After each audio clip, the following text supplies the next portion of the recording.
ফেনীর নতুন বাজার এলাকায় শনিবার সকালে শুরু হয়েছে শিক্ষার্থীদের প্রতিবাদী অবস্থান।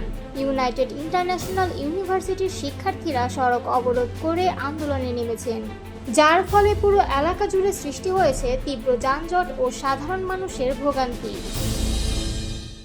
ভাটারা থানার সামনের সড়কে শিক্ষার্থীদের অবস্থানের কারণে রামপুরা থেকে কুড়িল বিশ্ব রোড পর্যন্ত যান চলাচল বন্ধ হয়ে যায়। ব্যস্ত সময়ে রাস্তায় আটকে পড়ে অনেক যাত্রী। নিরুপায় হয়ে অনেকে গন্তব্যের দিকে হেঁটে রওনা হন। তীব্র গরমে হাঁটতে হাঁটতে যেতে হচ্ছে অফিস যাত্রী থেকে শুরু করে বিভিন্ন শ্রেণী পেশার মানুষকে। ভোগান্তি আরও বেড়েছে পরিবারসহ চলাচলরত মানুষের জন্য। সকাল থেকে এমন অবস্থায় চরম দুর্ভোগে পড়েছেন অনেকে। শিক্ষার্থীদের দাবি, তাদের উপর পুলিশ অপ্রয়োজনীয় বল প্রয়োগ করেছে। তারা বলছেন, কোনো বিশেষ গোষ্ঠীকে সুবিধা দিতে ইচ্ছাকৃতভাবে শিক্ষার্থীদের ওপর হামলা চালানো হয়েছে। অন্যদিকে দায়িত্বে থাকা পুলিশ সদস্যরা এই অভিযোগ অস্বীকার করেছেন।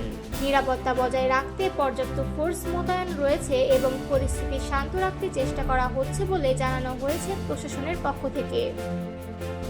এর আগে শিক্ষার্থীদের সরিয়ে দেওয়ার চেষ্টা করলেও তারা আবারও রাস্তায় ফিরে এসে সড়ক অবরোধ করেন।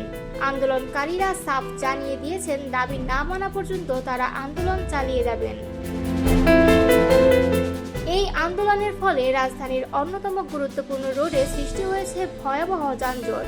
নাগরিক জীবনের স্বাভাবিক ছন্দ ব্যাহত হয়েছে।